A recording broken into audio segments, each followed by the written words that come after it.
Hi everybody, I'm Scott, and in this video I'm going to talk about the Crossover 404K, the new-ish 40-inch 4K monitor from Korea. And I'm also going to talk about choosing a monitor in general, because even for me, who knows a decent amount about monitors, it took me a lot of research and figuring out to find the right monitor size and type, and generally to just decide to buy the 404K. And even after I bought it, I was a little unsure whether it would work for me or not. So we'll talk about the 404K, and we'll also talk about all sorts of monitor-related specification crap. This is the first monitor I ever remember using.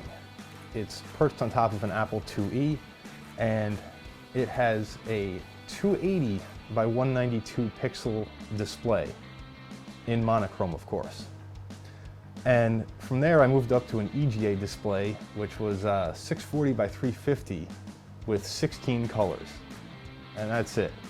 So we've come a long way. And back then choosing a monitor was really easy. I mean, you really didn't have too much to choose from. Nowadays, there have to be thousands of models of monitors out there, especially when you count used monitors. And it can be nearly impossible to choose the right one. And big box stores don't make it any easier. You're lucky that they'll even list the size of the monitor, maybe the resolution at best, and not much else in the way of specifications. The Crossover 404K is probably the best value right now for a 40-ish inch size 4K display. I think there's already a new 404K that came out. It's not really new. They didn't change the model number, but I think they changed the input board and they might be changing the panel as well since I bought mine. So again, this review is already kind of outdated. That's why we're going to talk about monitors in general. I keep putting 4K in air quotes, at least in my head. I don't remember if I did it for you guys, but the 404K, and in fact almost every monitor and television for sale today that says 4K on the box or in the advertisement in the little circular you get, is not actually 4K. 4K means 4096 by 2160 pixels, and most of the monitors that we look at are 3840 by 2160 pixels, and that is actually Ultra HD, UHD. And by the way, this can be a bit confusing because people will say that a 4K monitor, in quotes, meaning a UHD monitor, is actually like having 4 HD monitors all in a rectangle configuration. That's not entirely true. A UHD monitor is like 4 full HD monitors. If you see something called Quad HD or QHD, don't be fooled. That means it's the equivalent of 4 standard HD monitors, which are 1280 by 720 pixels. So it's a much lower resolution than 4K, or actually UHD. Now, what we're faced with today with HD, FHD, QHD, 4K, it's all much easier to remember and get through than what I grew up with in the past. There were things like SVGA, of course VGA, I got a list here actually. CGA, EGA, VGA, SVGA, XGA, WXGA, QWXGA, WQSXGA, and the list goes on, and that's just confusing. So when you're talking about monitor specifications on forums, you're posting about it, what have you, always just be clear and just give the resolution of the monitor. It's a little more to type, it's a little more wordy than saying 4K, but if you say 3840 by 2160, everyone's going to know exactly what you mean. Because there are also 2160p monitors that are not 3840. In fact, a true 4K monitor by DCI spec is going to also be 2160 vertical lines. So just when you're discussing these online, that can alleviate a lot of arguments if you just come at it by saying the actual resolution of the monitor. So why a 40-inch monitor? 40-inch, I think, is kind of the ideal size for a 4K monitor if you're using it at a desk. So you got your keyboard in front of you and the monitor right behind that, and the monitor is about arm's length away, let's say about 2 feet, maybe 3 feet at most. And that's probably where or how most of us are going to use it. The reason that's kind of ideal is pixels per inch. Now, pixels per inch is exactly what it sounds like.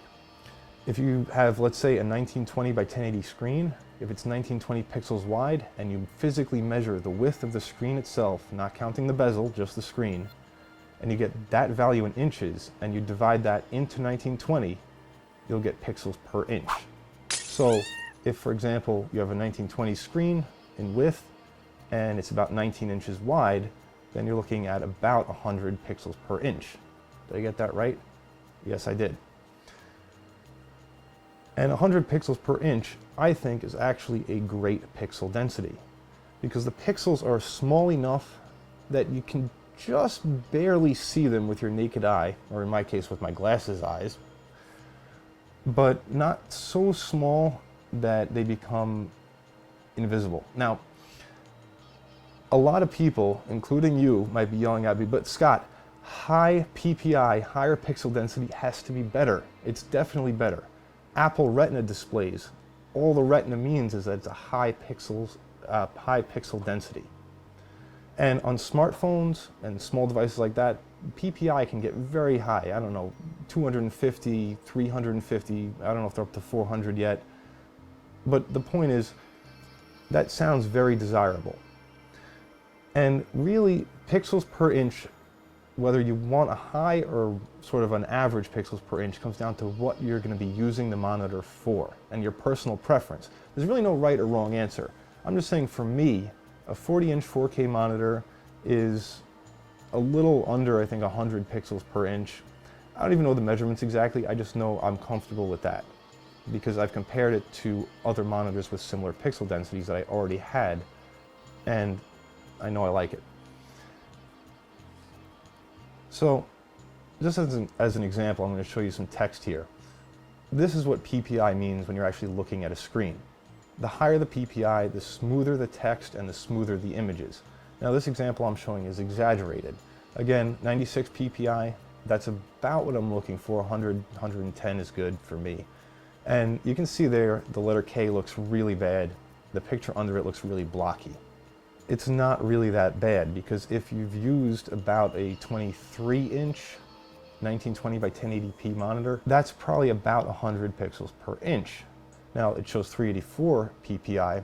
That looks great, very crisp, very clear.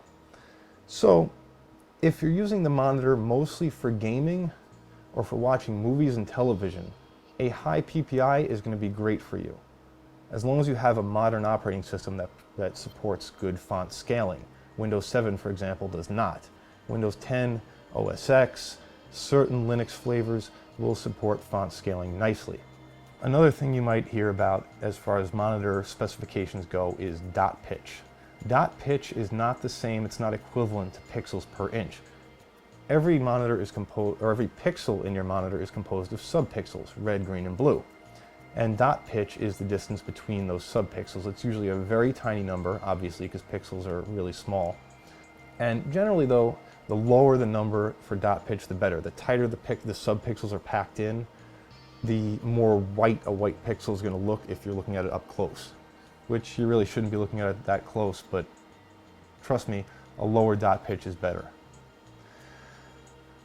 Now, we're going to talk more about PPI monitor sizing in a second, but speaking of pixels, subpixels are arranged differently on different monitors. Well, different types of panels and different manufacturers' panels.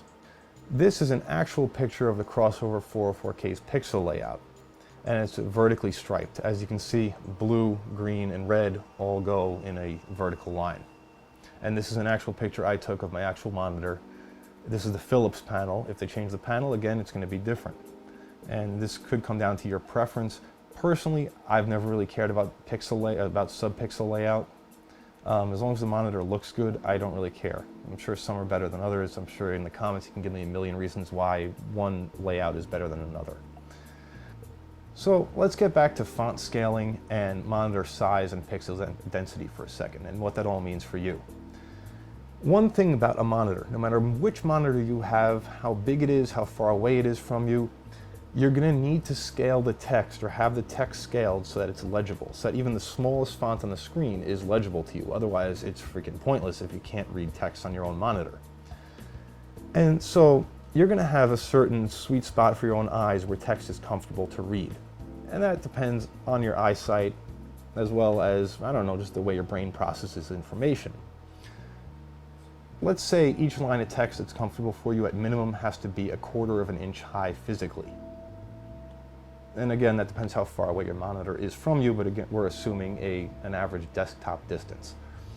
The higher the pixel density, the smoother the text will look, the nicer it'll look, but the less text you'll be able to fit on the screen, because a higher pixel density screen at 4K is going to necessarily be smaller.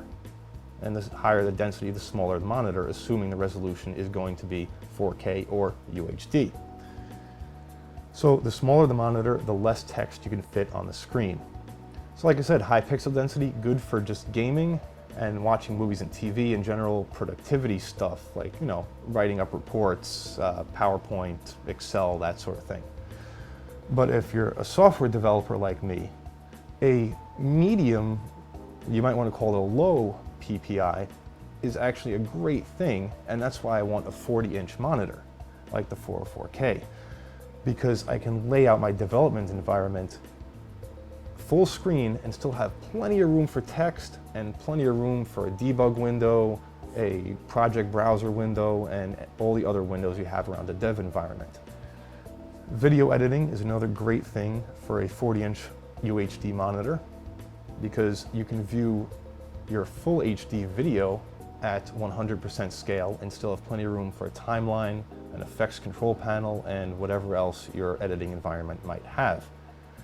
And for gaming, I said a high PPI is good for gaming because everything looks really sharp and looks really cool. But a full UHD 40-inch display can really bring you into the game. It's really immersive because it fills up a lot of your peripheral vision, assuming you're sitting, an average distance from it for working at a desk. Then again, the downside of that, and if you're a gamer, you really should pay attention here, when I'm using the 404K for gaming, I find I'm moving my head a lot more. And that can be really bad in first-person shooters, because if your attention is over on the left side of the screen, which is going to be your right, because I'm pointing that way, and something happens over here, you might not see it in your peripheral vision. And it's more time-consuming to turn your head and scan with your eyes over a 40-inch monitor rather than, let's say, a 27-inch monitor. So when you're gaming first-person shooters, even with a 40-inch monitor, you might end up effectively increasing the PPI by sitting farther back. Because basically, think about it, the monitor is shrinking in your field of view, and the effective or visible pixels per inch is getting smaller. Also, then you can fit more of the monitor into your field of view. So if you're going to be gaming up close to your monitor, you might not want to go 40 inches. Just think about that. You might want to go with a 27-inch monitor with a couple of wing monitors. Then again, if you're into eyefinity or something like that, maybe you're used to having all that peripheral vision around you, and a 40-inch monitor might suit you just fine. But again, this is my point. I'm not trying to tell you which monitor to buy. I'm just trying to help you figure out which monitor you should buy based on your own preferences. My old monitor used to be a QHD monitor, and that looked great. When I upgraded to that from a full HD monitor, from a 1920 by 1080, the QHD monitor looked gigantic. My desktop felt so much bigger. It felt like I had so much more room. Now it's the same thing with the 404K. With UHD, it's just the next step up. It's amazing. So if you're comfortable with the pixel density of your current monitor, which I was with this HP, the 404K is about the same pixel density, so I went with that. It was a no-brainer for me. And a lot of people ask how you mount the 404K. Not necessarily ask me, but in general, because the stand it comes with is really a piece of shit, to be honest. I had a metal pipe on the back of my desk, which supported 2 other monitors, my old HP and another one above it. And you saw in that previous screenshot of my video editing environment, there's a monitor above the 404K. Those are both supported by a simple steel pipe that I got from Home Depot. I bolted a standard Visa mounting bracket onto it, and the 404K is attached to that. I did have to buy an adapter plate because I only had, I don't remember, 100mm Visa, and the 404K, I forgot what the hell it is. I'll put it right here on the screen. It's that many millimeters, so I needed a bracket to go from this to that. All right, the next thing when you're looking at a monitor is viewing angle. This is something, especially with a 40-inch monitor, that you have to consider, because if the monitor is right in front of your face, let's say the monitor is as big as your screen right now, and it's right there. If I'm looking at the side of it, it's so big that I'm actually seeing the edges of the monitor at an angle. I mean, that's true of any monitor, but with the 40-inch monitor that's 2-3 feet away, that's especially true. You're really looking at the corners of the monitor and the sides of the monitor at a fairly severe angle. So if the viewing angle on the monitor is not good, the edges of the monitor aren't going to look good. The 404K supposedly has a 178-degree viewing angle, which is quite nice. Now that doesn't mean it's completely flat, but that's a good viewing angle by spec. Don't ever believe a manufacturer's viewing angle specifications, because as I'm going to show you, they're not always accurate, and even if they are accurate as far as, yeah, you can see the monitor from those angles, the monitor doesn't necessarily look good from those angles. And the manufacturer, when they write that specification, has to have some criteria for judging how good the picture looks at angles. And they might say, yeah, you can view it from 178 degrees off axis, or or whatever. You can view it side on, it'll look great. But their opinion of great might differ from yours. So I'm going to show you some pictures of 404K at various angles. This image right here is the original source image that I took of me holding up a little color calibration thing. So this is the 404K head-on. And I did my best to photograph it and expose it properly and make it look good in the picture that I'm showing you. It's well saturated, the contrast is really good, the picture looks excellent in person. It might not look that good on your monitor, because I don't know how good your monitor is. If you have a cheap monitor or a poorly calibrated monitor, this might look like crap, but then again, so does everything else you look at, so you're probably used to it. But just to be clear, regardless of what this might look like to you, and the YouTube encoding doesn't help either, this looks excellent to me on the 404K, better than any of my other monitors. Now let's look at it from a slight angle. Okay, still not too bad. Probably looks okay to you in this picture. And at a slightly harsher angle, you can already see the colors are getting washed out and the contrast isn't as good. And I'm going to compare them side by side here for you. And side by side, you can really see the difference. Or at least you should be able to see the difference if your monitor is decent. The image on the left is the head-on view. The best view possible. That's the ideal viewing angle. Then we have a slight angle and a hard angle. And the hard angle, you can see, is much more washed out and not as contrasty. So again, this will come down to personal preference, but if you're planning on putting your monitor on your desk in your bedroom and then you're going to watch TV on your bed from a different angle, from a slightly off-axis angle, 404K is still going to look pretty good, but it's not going to look great. It's not like a plasma screen or an OLED where you can view it from a fairly severe angle and still get full color and full contrast, or nearly so. As for the reflectivity of the screen, this is something to consider when buying any monitor. Monitors generally come in glossy, semi-gloss, like a semi or a semi-matte, depending on whether you're an optimist or a pessimist, and a matte finish. And there are a million variations between those. The 404K has what I would consider to be a semi-gloss screen. It's not really matte, it's not really non-reflective, but it's not terribly reflective. When it's off, even in moderate room lighting, you can see yourself in the monitor in a reflection. And this picture kind of highlights that for you.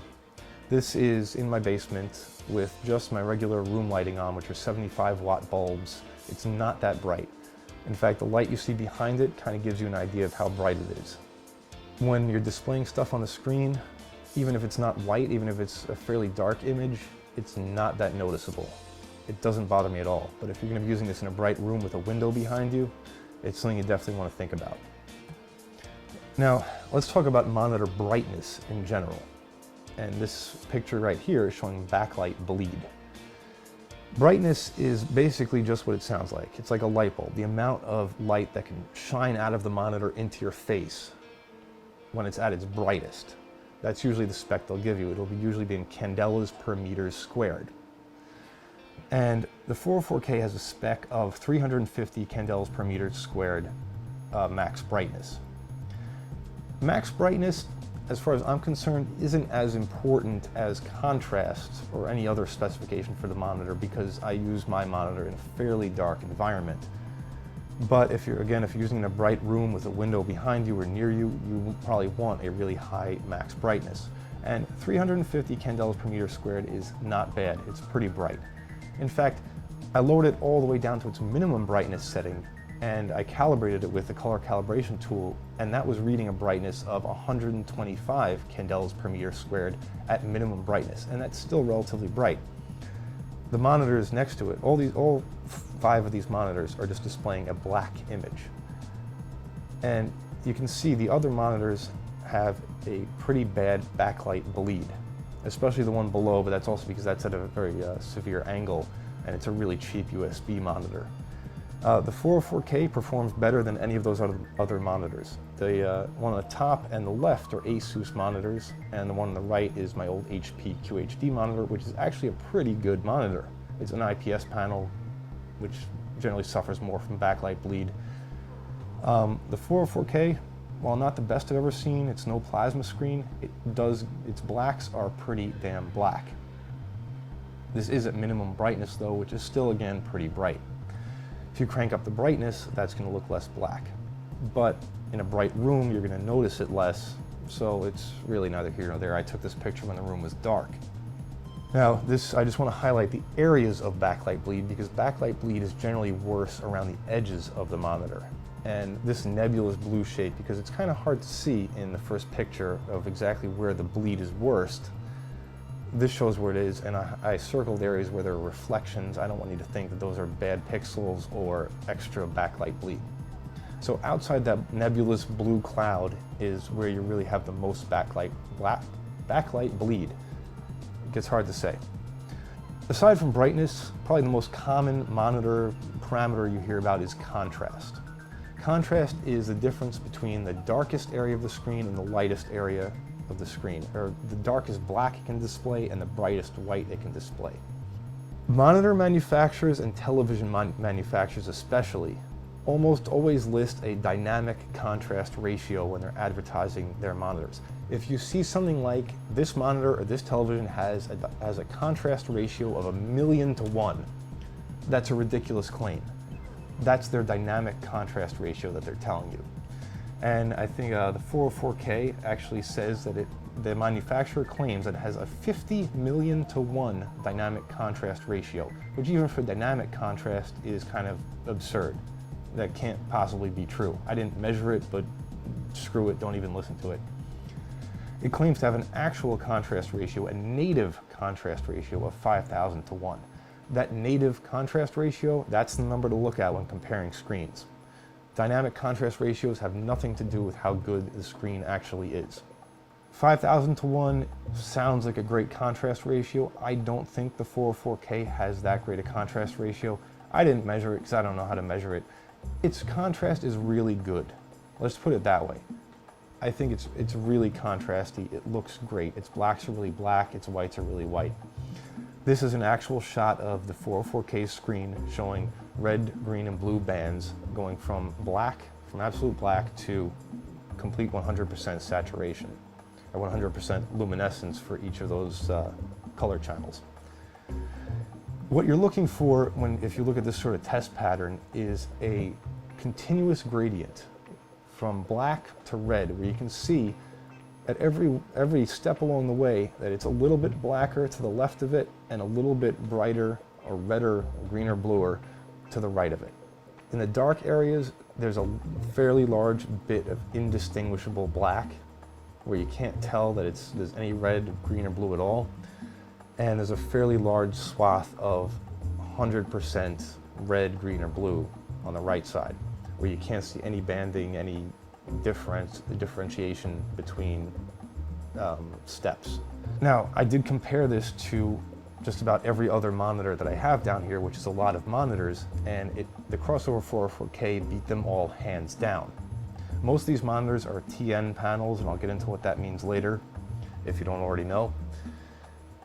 And most of these monitors that I have are cheap monitors. A lot of them are old, so they're not going to perform that great.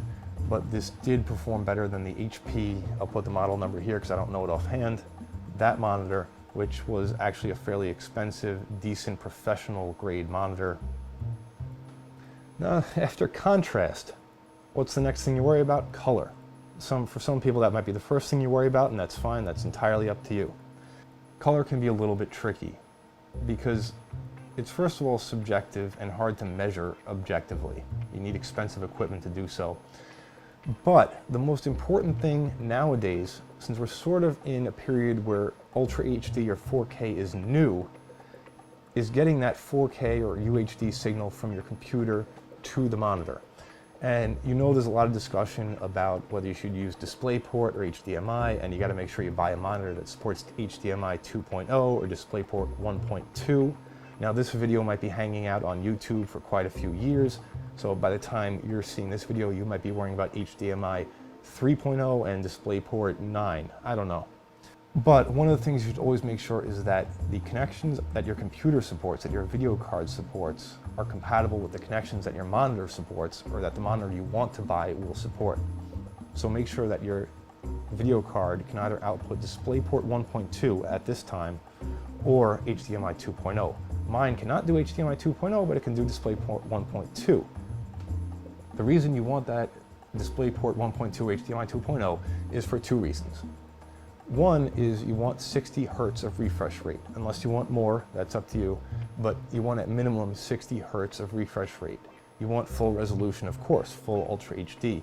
You also want the full gamut of colors. And that's when you'll hear people talking about 4 to 4 to 4, or 4 to 2 to 2, or 4 to 2 to 0. I'm going to liken it to compressed versus uncompressed video. 444 is basically like having uncompressed video. You get the full gamut of colors. You get all the possible colors. Let's put it that way. When you have 422, that's like having compressed video with a little bit of loss. You're not quite getting the full gamut of colors. Probably will look okay to you. In fact, that's probably okay for television and movies at home. 420 is even worse. That's like even lossier compression. So you want to make sure that your monitor can support 444. Monitor manufacturers will not give you that number, at least not 90% of the time. You're going to have to find that out by going online and looking at reviews. People will say it, especially on the nerdier sites, but even if you dig around on Amazon, no offense to Amazon people, you will find someone who lists that spec. If you have a monitor or a television and you want to know if it's 4 to 4 to 4 or 4 to 2 to 0 or whatever the hell it is, there is a test image you can find fairly easily. Just Google it. The original image is right here on the left, and on the right, on the top, we have an example of a monitor that this is a television that only supports 420. And you can see that those last couple of lines of text look all garbled. And that's because it can't quite get the color information, or it can't quite get enough color information to render that. The bottom is an image that I took of an actual bit of the 404K, and you can see there it looks perfect. The 404K is definitely a 444 display. When we're talking about color, of course, getting that color into the monitor is one thing, because that's what we're talking about. 444 is just this part of the spec for the video signal, getting the color into the monitor from your computer. Then the monitor has to display it, and not all displays are created equal as far as the representation of color. They can't necessarily represent the full gamut of colors, and a gamut just means a range. It can't necessarily represent the full range of colors that you would desire. I have a Color Monkey display calibration tool. It's not a pro-level tool, it's a halfway decent tool that's used to calibrate color, contrast, and brightness of a monitor. I ran that on the 404K before I did any testing with it and before I really started using it. And so judging by that and judging by just my own eyeballs, the 404K's color representation, color reproduction is quite good. It's not excellent. It's not a professional reference grade display, but for the price, it's excellent. Again, for the price, it's excellent. Yes, a $3,000 monitor will perform much better, or at least I hope it would, otherwise you're getting ripped off. But for its price, excellent. The colors really pop, they're well saturated, you really can see a wide range of colors, there's no unexpected gradations, it just looks really nice. I did take a test video of BioShock Infinite. I ran through the beginning of the video, the beginning of the game, really quick, just for the video. And you can judge for yourself if you have a decent monitor, a decent calibration. I shot this as best I could with my camera settings and exposing the image and everything. I think the video came out pretty well. The video of the monitor, which, you know, there's some vertical lines through it, some moire. That's not what you see on the monitor. That's from the camera. But we're just looking at color reproduction here, and it looks damn good. I just showed a little piece of that video right now. If you go to my YouTube channel, you can see the full video. It's only about a minute long, minute and a half. It just, again, runs through some dark scenes and some light scenes so you can really get an idea of the range of the monitor. Another issue you'll hear about if you're researching monitors, if you're really digging into the specs and everything, is PWM. That's pulse width modulation. A little hard to say, I guess. I just say PWM. Basically, that's talking about how the backlight of the monitor is dimmed. Because the backlight of the monitor, in this case, is LEDs. In fact, any modern monitor, or most modern monitors, are going to be LED backlit. And the brightness for LEDs can be controlled in a few different ways, and one is by flashing them on and off really quickly. So quickly that the human eye mostly can't see the flashing. So when the monitor's at full brightness, the LEDs will just be on, solid, like you would expect. But as you start dimming the monitor, the LEDs will start flickering very, very fast. I don't know the frequency, but the frequency is going to go lower and lower to make it look dimmer and dimmer. When the monitor gets to a certain dimness, or even at any dimness, depending on the person, that might bother you. Me, I've never been terribly bothered with PWM flicker, but it's a good thing that the 404K does not suffer from it, because I have to run it at minimum brightness, and it would be most evident then. I don't run my other monitors, which do have PWM backlight control, at their lowest brightness. So that might be why I never noticed it before. But PWM, you'll especially see if you're flicking your eyes across the screen really fast, you might be able to catch like a sort of strobe effect, which is those LEDs flickering. So this really quick video just shows the crossover 404K next to an Asus VH232. The Asus, or Asus, I don't know how to pronounce it actually, I've only read it in text, is at its lowest brightness. And again, you can really see how much brighter the 404K is. That is at its minimum brightness setting of 0. So is the Asus, and the 404K is just blowing it out of the water as far as brightness, which can be too bright if you're in a really dark room, by the way, something to consider. But you can see in this video that the Asus is really flickering away right there. And this is shot at 120 FPS and then it changes to 240 FPS. And so you're watching it at 20% speed and then 10% speed to really accentuate that flickering. Now, if I'm just looking at it with my eyes, just sitting there, I don't notice the flickering. It's not visible to me. But this is a high-speed camera. That's why the quality is so poor, because I can't afford a really good high-speed camera. This is just a cheap little Sony action cam. But that really highlights what the monitor is doing and what we're talking about when we say PWM flickering. It's literally flickering. Crossover 404K probably uses, I don't know what kind of dimming it uses, maybe some analog dimming, or either it's a sinusoidal flashing, or it's just running at a lower voltage. I'm not sure, but anything except PWM is not going to flicker the display that badly. You're probably going to be fine with it. Another thing you'll see people talk about a lot when comparing monitors is response time. Response time is the speed it takes the monitor to go from gray to white to gray. And I'm not talking about anything except the physical display panel itself. And that response time is going to be based on a number of things, but also just the physical and chemical makeup of the panel. There are 3 types of panels that you'll see out there for the most part, unless you're looking at plasmas or OLEDs. But LCDs generally come in flavors of TN, VA, or IPS. And there are sub-variants of those and similar variants of those. Some manufacturers call them by different names. But those are the 3 major types of panels. I'm not going to get into the differences physically between them, but generally TN panels are considered the fastest, followed by VA, and IPS are notoriously slow. That being said, you can get slow, crappy TN panels and fast, decent IPS panels. TN panels are also the cheapest, followed by VA, and then followed by IPS. The 404K is right in the middle of those with a VA panel. Now, I've never owned the VA panel monitor before. I have TN and a couple of IPS panels. VA is actually a great compromise between vibrance, contrast, brightness, and color reproduction. TNs generally do the worst for color reproduction and contrast, with IPS being the best for color reproduction. VAs being decent at both. So I think VA is a very good compromise. If you're a gamer and you need the absolute fastest response time in the world, you're probably going to end up with a TN panel, and the 404K isn't going to do it for you.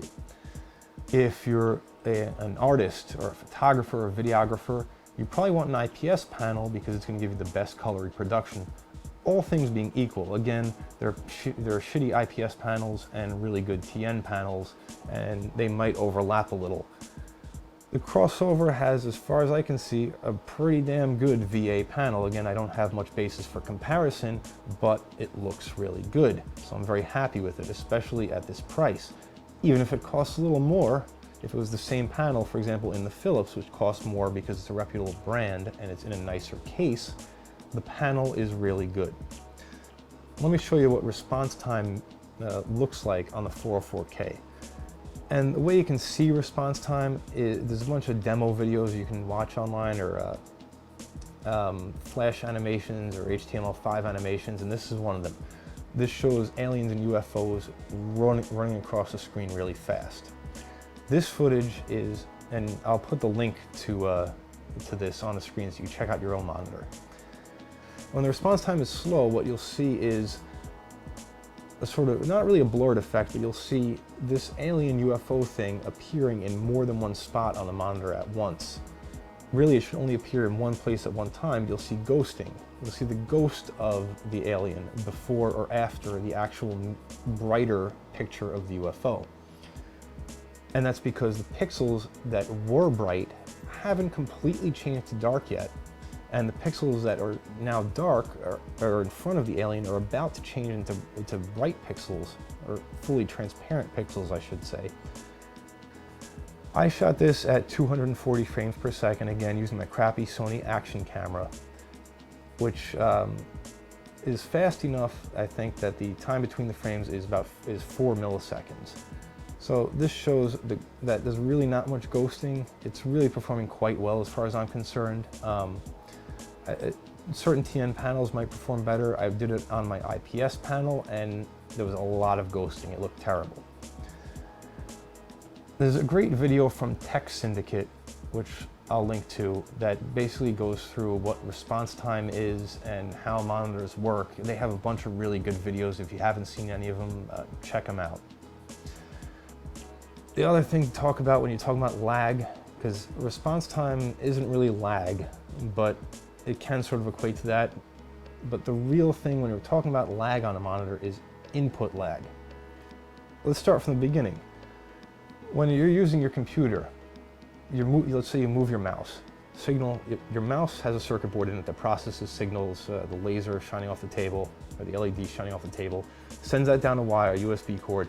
USB hub sends a signal to a USB controller talks to the motherboard. Motherboard talks to some other parts of the motherboard. Eventually that gets to the operating system, or the mouse, which uses the mouse drivers. The operating system then gets that command to move the mouse. It will then relay that command to your graphics card. It'll go through, that signal will go through your graphics card, be processed in all sorts of ways, come out of a cable in the back of your graphics card, go up that cable to the monitor, and then you think it's done, but it's not. Right now, I'm gonna do what was done to this monitor, which is destroy a monitor. I've already pre-destroyed it for the video, so you don't have to watch me disassemble a whole monitor, which has quite a bunch of screws in it and it's kind of complicated. This is an old Samsung from 2004 and it just died the other day. I'm not just wasting it. So monitor, you take off the front bezel, that has the controls on it and all that stuff. Right behind that you have the panel.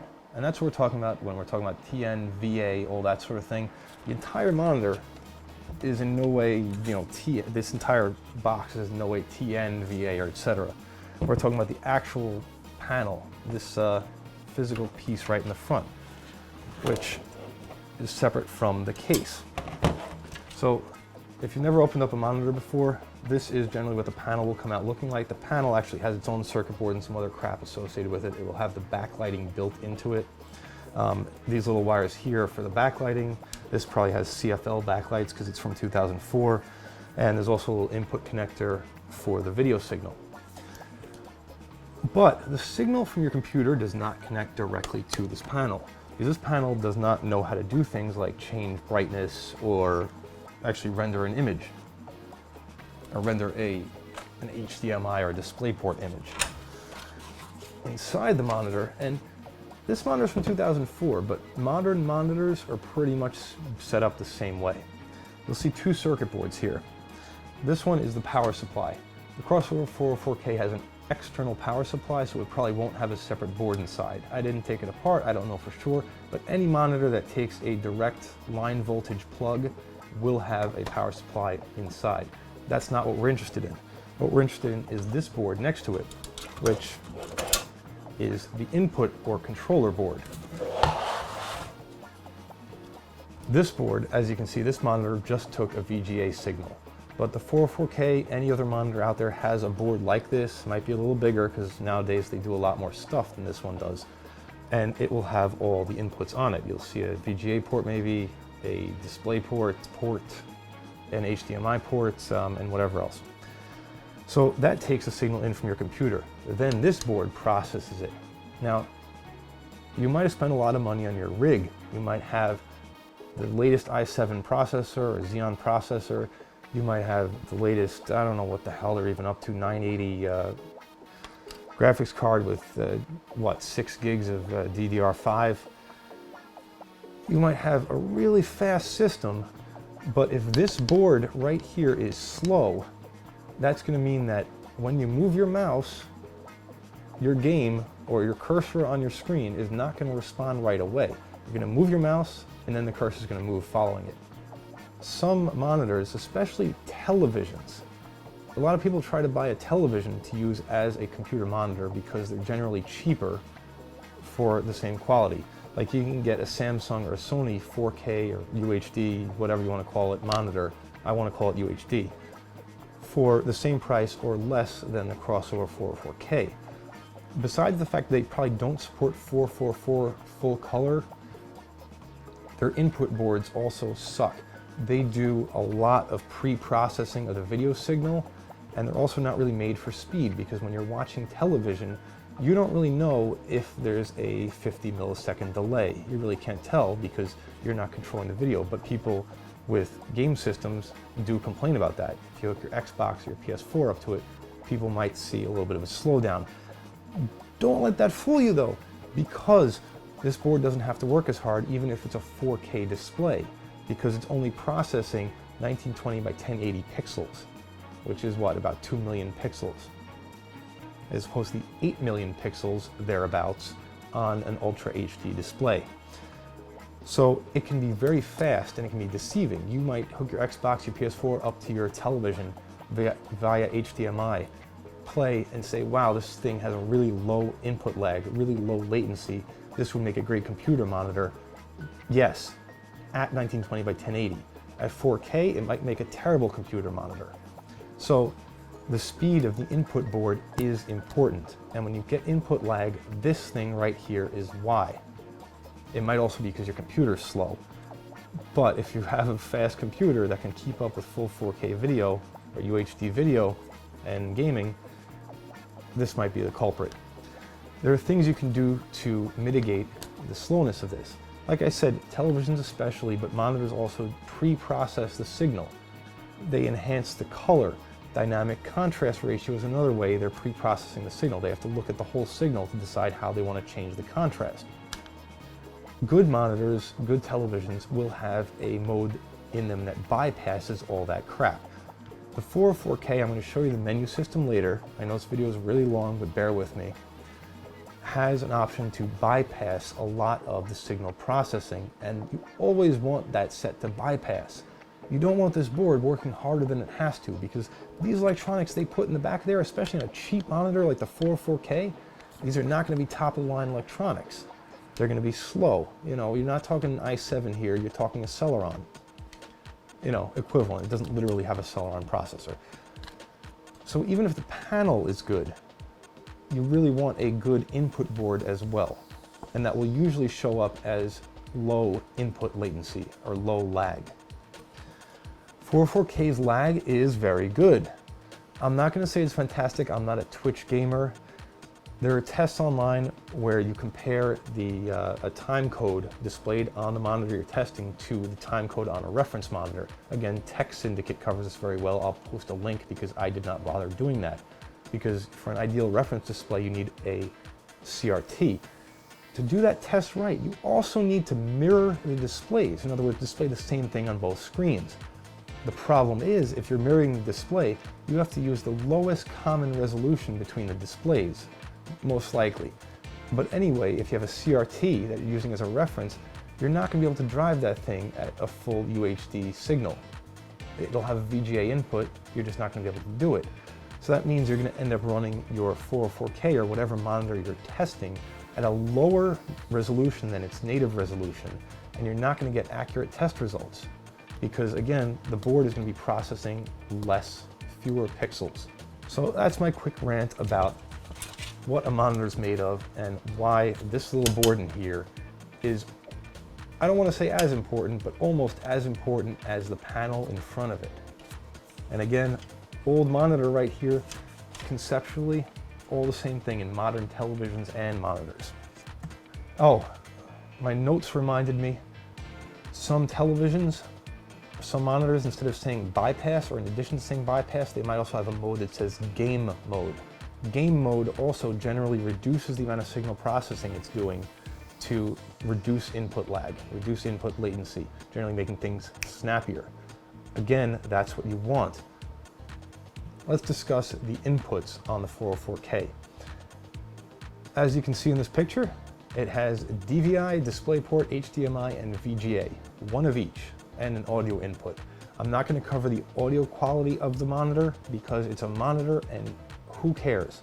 Honestly, no monitor is going to have excellent audio because they all try to look sleek and slim, and you can't fit good speakers in a sleek and slim package unless you're Bose and you know how much Bose speakers cost.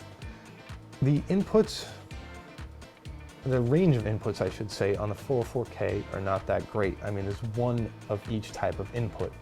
If you're using your monitor as a gaming system for your, let's say, for your consoles, one HDMI input might not cut it.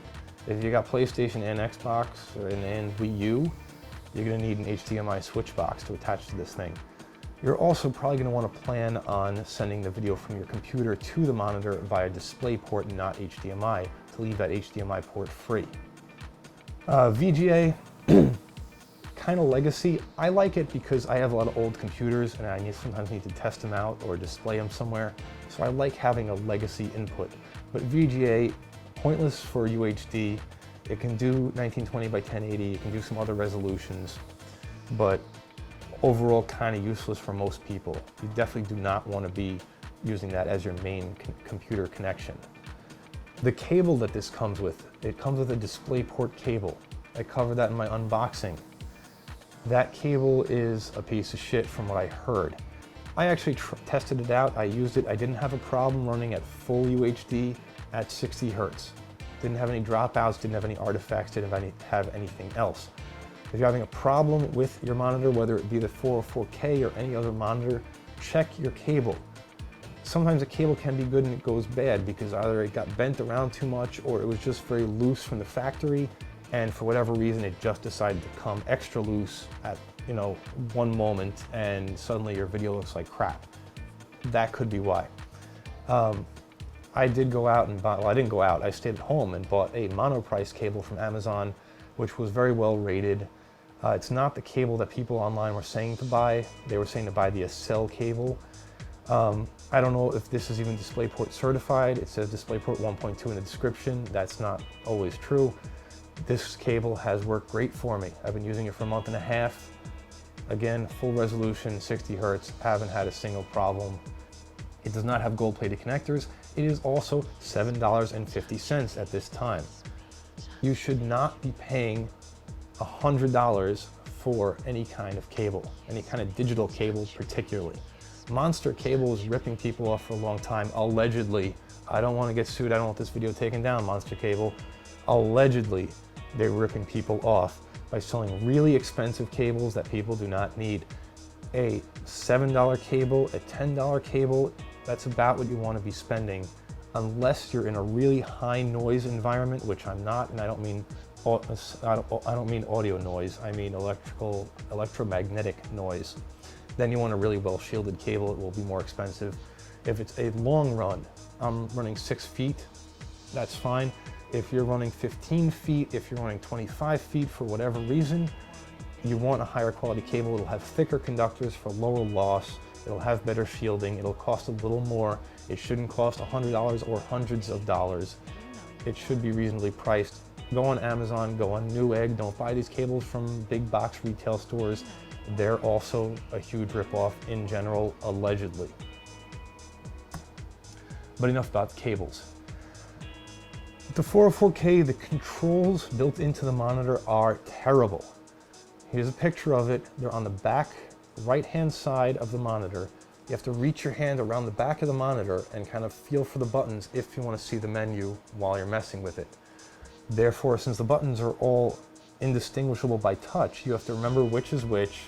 I guess you can leave this picture up on your monitor that I so kindly provided so that you know what each of these buttons does. If you're buying the 404K, get it with the remote. That's what I did. It was an extra 15 bucks. It was 15 bucks well spent because that saved a lot of frustration when I was playing with the settings. And I didn't have to go like this and have my arm, stretched out for 20 minutes. The remote that comes with it is fine. It's decent quality. It's actually not as cheap as a cheap universal remote. It's not as good as an expensive television, but it's really not bad. Some of the buttons are labeled in Korean, but it's kind of obvious what everything does. Again, for $15, I think it's worth it. You can get a universal remote, I've heard, and program it to, I forget what codes it is. Look it up online. No, don't look it up online. Just buy the 404K with the remote. If you're getting any monitor with controls on the back side and they offer you a remote and it's not ridiculously expensive, 10, 15, 20 bucks, you know what? It's probably going to help save you the hassle.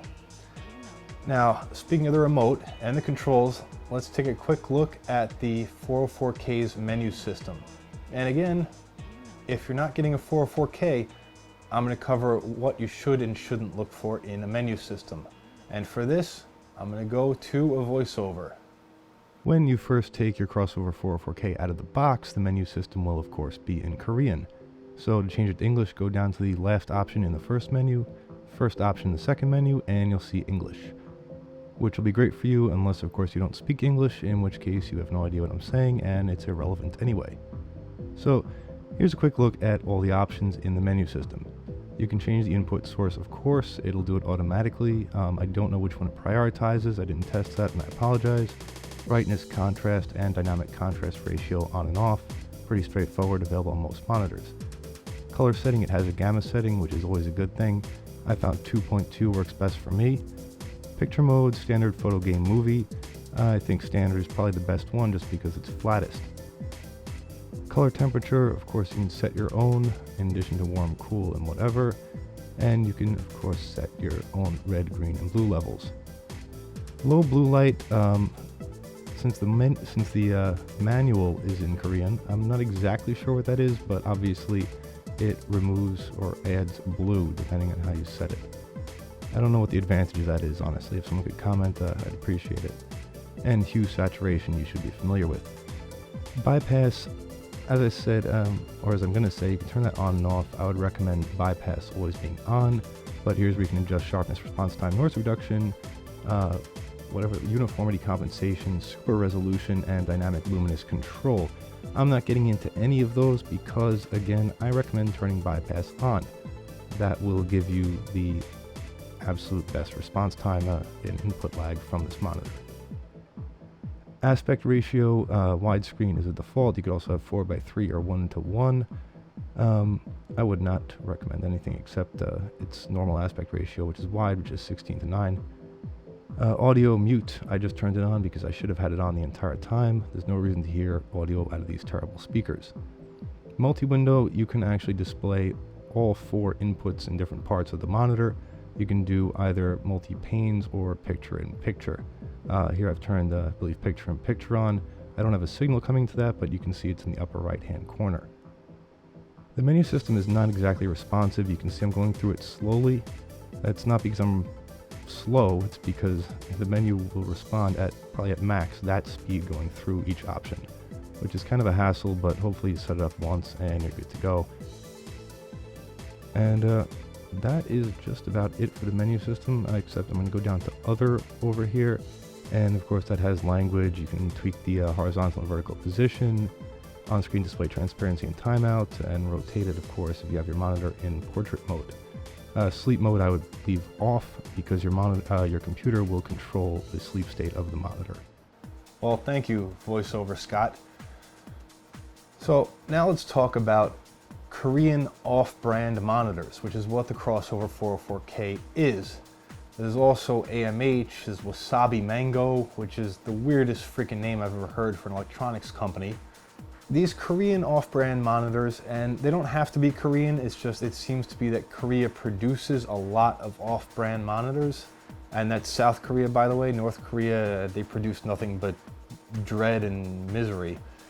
None of these companies make their own panels, the actual front part of the screen. They might make their own input boards, they definitely make their own cases for the monitor.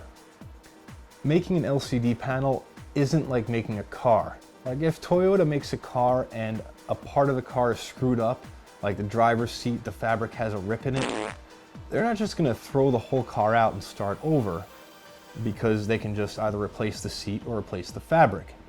With LCD panels, if you have a couple of bad pixels, you can't fix that.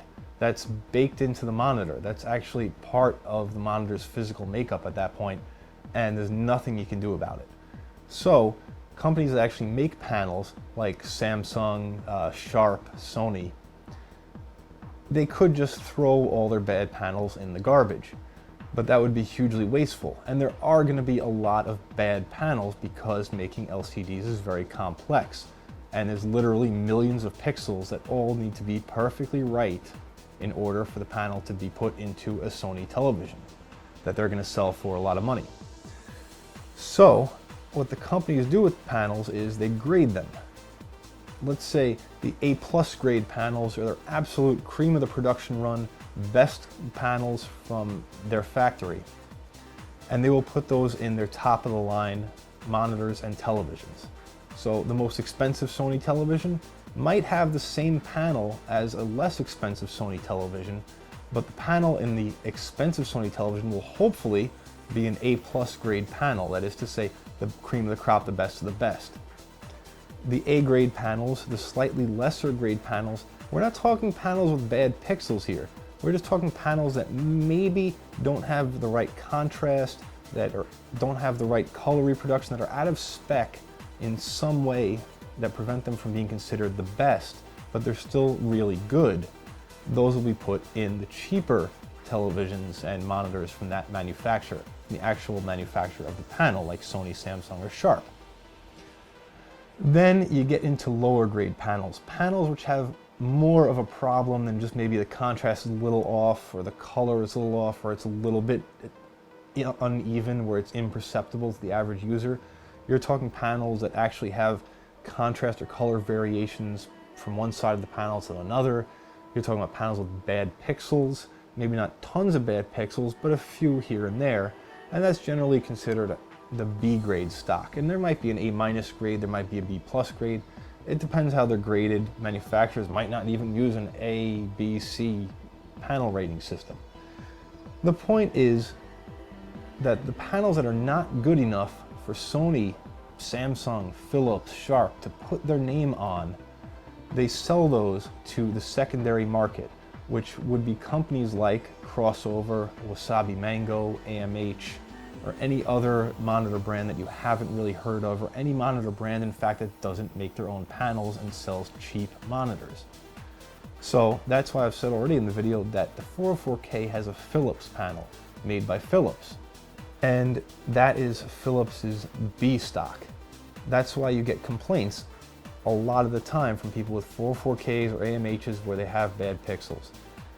It's not that those companies are bad, it's that they're buying crappy panels from good manufacturers. They might outsource their input boards too from another company. I got this image off of, I think, Alibaba, where there's a company in China selling just input boards for LCD monitors.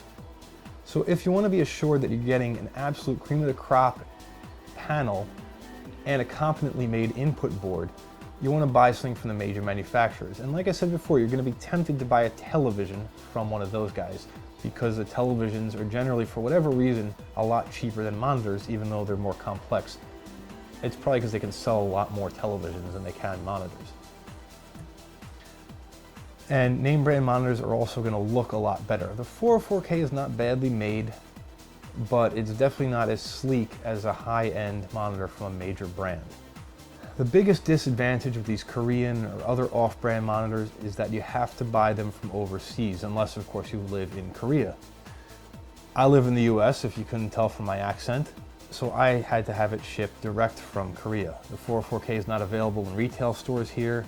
It's not even available directly from Amazon. You can buy it through Amazon, you can buy it through eBay, but either way it gets shipped from Korea. And actually the shipping was amazing. I think it took 2 days in transit and a day before that for order processing. It was at my door faster than most orders that I get from California. I don't even know how they do that and keep the shipping costs reasonable for themselves. I don't know if the Korean government subsidizes this kind of trade, but I looked it up, and if I had to ship the monitor back to them by the same means that they shipped it to me, which is to say like 2 or 3 day air freight back to Korea, the shipping alone from UPS would have cost me $650, which is more than the cost of the monitor. And that's something you really want to consider when you're buying one of these things from overseas. Because generally what happens if you have a few bad pixels, if there's something a little bit wrong with the monitor, the seller on eBay, the seller on Amazon is probably going to try to give you a few bucks back for your trouble, refund a little bit of your money to make you happy and let you keep the monitor. They don't want to get stuck with the return shipping charges, so they're really going to try not to pay for return shipping. With the more reputable sellers on eBay, people have had luck getting them to pay for the shipping back. One thing I like about Amazon, well, there's 2 things I like about Amazon in this case. One is that their customer service is a lot more responsive than eBay's. They get back to you a lot quicker, and generally they're more likely to decide in your favor. The other thing about Amazon that's really great is that for international sellers that have, I forget what it is, the Amazon guaranteed returns or something like that, they need to provide a return shipping address in the United States. In other words, you could buy the monitor from a seller on Amazon that ships it to you directly from Korea, but if you get your return processed, you only have to ship it back to a distribution center in the US. But that's also probably why the monitors cost more on Amazon. Generally speaking, they're probably about 50 bucks more on Amazon versus eBay. But with Amazon, you're getting an extra level of protection from the better customer service and the US return address, in case you get stuck paying for the return shipping. Obviously, if you buy a name brand monitor and you buy it from a big box retail outlet, if there's something wrong with it, you can just put it in your car and bring it back. And usually they'll take it, as long as it's within 30 days or whatever, no questions asked. Even if you just don't like it, you can return it. With the 404K, if you just don't like it, you're stuck with it. That's not a good enough reason to return it. Or at least it's not going to make economic sense for anyone. Man, that was a long video. And I hope there was a lot of good information in there. Some of it you might have already known. I hope I at least put everything in perspective for you. But the bottom line is, the end of it all, is that I am ultimately very happy with the 404K. For me, for my purposes, a 40-inch UHD monitor is just about perfect. I mean, yeah, I guess it couldn't hurt to have a 48-inch 6K monitor, or whatever would work out to the same pixels per inch, but I'm very comfortable with the way it renders graphics and text with that amount of scaling, with that pixel density. The size is big. It's almost too big. In fact, I shouldn't have spoken too soon, because a 48-inch monitor, for example, a 49-inch monitor, which Crossover does now make, might be too big for you if you're sitting, a regular desk distance away from it, a couple of feet away. It might become so big that you really have to turn your head and crane your neck to see each side of the monitor. So when you're looking for any monitor though, consider size, pixel density, brightness, and again, brightness depends on your environment. Are you in a bright room, a dim room, or does it vary widely? Obviously at night, even if it was a bright room with daylight, it's going to be dim. You don't want a monitor that's too bright. You don't want a monitor that's too dim. Contrast. Don't listen to dynamic contrast ratio specifications from any manufacturer, even if it's a major manufacturer. The smaller niche manufacturers, the off-brand guys, will generally exaggerate it more and lie more. I don't want, allegedly, I'm not accusing you of lying, manufacturers, but let's just say you might have a different opinion of contrast than I do. Even the native contrast ratio, which is the number you want to be looking at, may not be terribly accurate. The best thing you can do is read reviews from people who actually have it. Look at not screenshots, but shots that people took of the screen. Decent quality shots, because taking a picture of a monitor with your cell phone is not going to give the full picture, pardon the expression, and really get a feel for how contrasty the monitor is and what the picture looks like. Color reproduction is another thing you want to look at. That's very subjective, and it's very hard to find reviews where people have accurately and scientifically measured it, especially for off-brand monitors that aren't that popular, that don't have that many reviews. Again, I didn't even do that because I know that I can't get a good objective measurement of color. You also want to look for, as far as inputs go, a lot of inputs. As many different inputs as you can find is always better. Even if you think you don't need 2 or 3 HDMI inputs, even if you think you only need 1 right now, 2 years from now, you might find you need more. More is always better. You want to make sure it can go at least 60 Hertz on the refresh rate, which is both based on the panel and the input. By the way, the 404K, a lot of people have asked, will not do 120 Hertz. It will not go above 60 Hertz. That's a limitation of the input board and or the panel itself. But 60 Hertz should be the minimum. That means right now, with today's technology, you want DisplayPort 1.2 and or HDMI 2.0. You also want 444 color. That's full color. 422 or 420 is unacceptable in a computer monitor. That's not really my opinion. That's kind of a fact. It works okay for television. It works okay for movies at home. Movies in the theater, though, are not going to have any kind of color subsampling. And finally, you really want to look at input lag and response time. Input lag will generally not be quoted on any manufacturer's specifications. And even if they did, like response time, they tend to fudge those numbers. So again, look for reviews, look for videos that show it. I know you're probably yelling at me right now, why didn't you measure input lag? And I'm telling you, because it cannot be accurately measured easily. The tests you'll see online with the CRT and the monitor being tested, unless they're both being driven at the same resolution, at the native resolution of the display you're testing, it's not going to work. So don't believe all the hype you see online either. Generally, what you want is, if people feel the response time is good, it probably is good. If you're reading reviews by gamers and they say, yeah, this monitor is really fast, it's not laggy at all, and you get multiple people saying that, it's probably true. You can probably go with that. I'm telling you, I'm not a Twitch gamer. I'm just a regular gamer. I wouldn't call myself a casual, but I do play first-person shooters, I do play strategy games, and even just in desktop productivity, you can see if the lag is high, the mouse cursor will, well, lag behind your mouse movements. The 404K, I have not felt any of that. I have not seen it with my own eyes and hands. I haven't perceived it.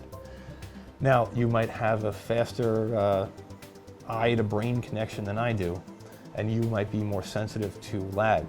So for you, the 404K might not be great.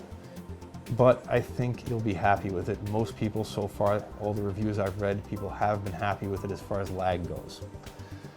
All these monitors are offered in pixel perfect variants.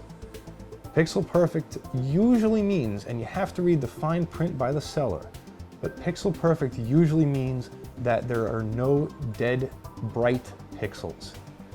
There could be dead black pixels, and they usually put a number on it, like they'll allow up to 5 dead black pixels before you can return it, or even before you can get money back. It depends on the fine print. Again, read the complete auction on eBay, even all the way down to the bottom. And different sellers will have different terms. Make sure you're familiar with the one you're buying. The issue behind pixel perfect, at least as far as I can guess, is that these sellers, they might take the monitors out of the boxes. People suspect that they don't. I think they probably do take the monitor out of the box. They plug it into power and turn it on. I don't think they connect a video signal to it. And when you just plug it in and turn it on, you can't see whether or not there are dead dark pixels. You can only see dead bright pixels. They won't be able to detect those unless they plug in some kind of video source, which they're probably too lazy to do. That would probably, not too lazy. Let's be fair. It wouldn't be cost effective for them to take the time. So they probably just power it on really quick. No bright pixels, okay, put it back in the box and sell it on eBay. So there's a risk that you're not going to get a perfect panel. Some people get these panels and they look perfect, there's no dead pixels, but again, there's still going to be B-stock panels, meaning that there's going to be something wrong with them. There's a reason Philips didn't put these panels in their monitors. So you might not be able to detect that reason with your eyes. And that reason could be that there's some defect that they know reduces the mean time between failure. In other words, they might not put it in one of their monitors because they know that panel is going to have a very short lifespan. They might know that that panel is only going to last a couple of years and then die. Like I said, that monitor that I took apart worked perfectly every day, almost every day, from 2004 to 2015. That was a good panel, good board, good power supply. You might not be getting such a great panel. A Philips monitor might last forever, but a crossover 404K with the same panel might not. So take that all into account. If it's worth the risk to you to spend the smaller amount of money to get the off-brand monitor, go for it. Hey, that's what I did, so I'm not going to hold it against you. But if you can wrangle together the extra couple of $100 and there's a really good monitor that suits your needs from a major manufacturer that you can buy from a reputable online retailer, which Amazon and eBay are, but I mean directly from a reputable online retailer or from a big box store, do that. That's my advice. If you can avoid these off-brand monitors, even though I had really good luck with mine, despite a few dead pixels, I still can't recommend categorically that you buy an off-brand monitor from Korea or from China or anywhere else. So I think I covered everything in this really long video. In fact, my voice is starting to go and I'm starting to get tired. So with that, I'm going to bid you a good night. If you have any questions, please let me know in the comments. If there's anything you want to see close up on the monitor that I haven't showed you yet, check out my crossover 404K unboxing video, which shows a lot of parts and pieces of the monitor close up. If you got questions about monitors in general, you want me to cover anything else in the video, let me know. I'd probably be happy to talk some more, because damn, I can go on. Thank you for watching. Stay tuned for updates. I can't promise they'll all be about monitors, but subscribe, and if you've gone this far, I mean, you might as well hit like, right? Or don't. We'll do whatever you want. Like I said, I'm tired. Good night.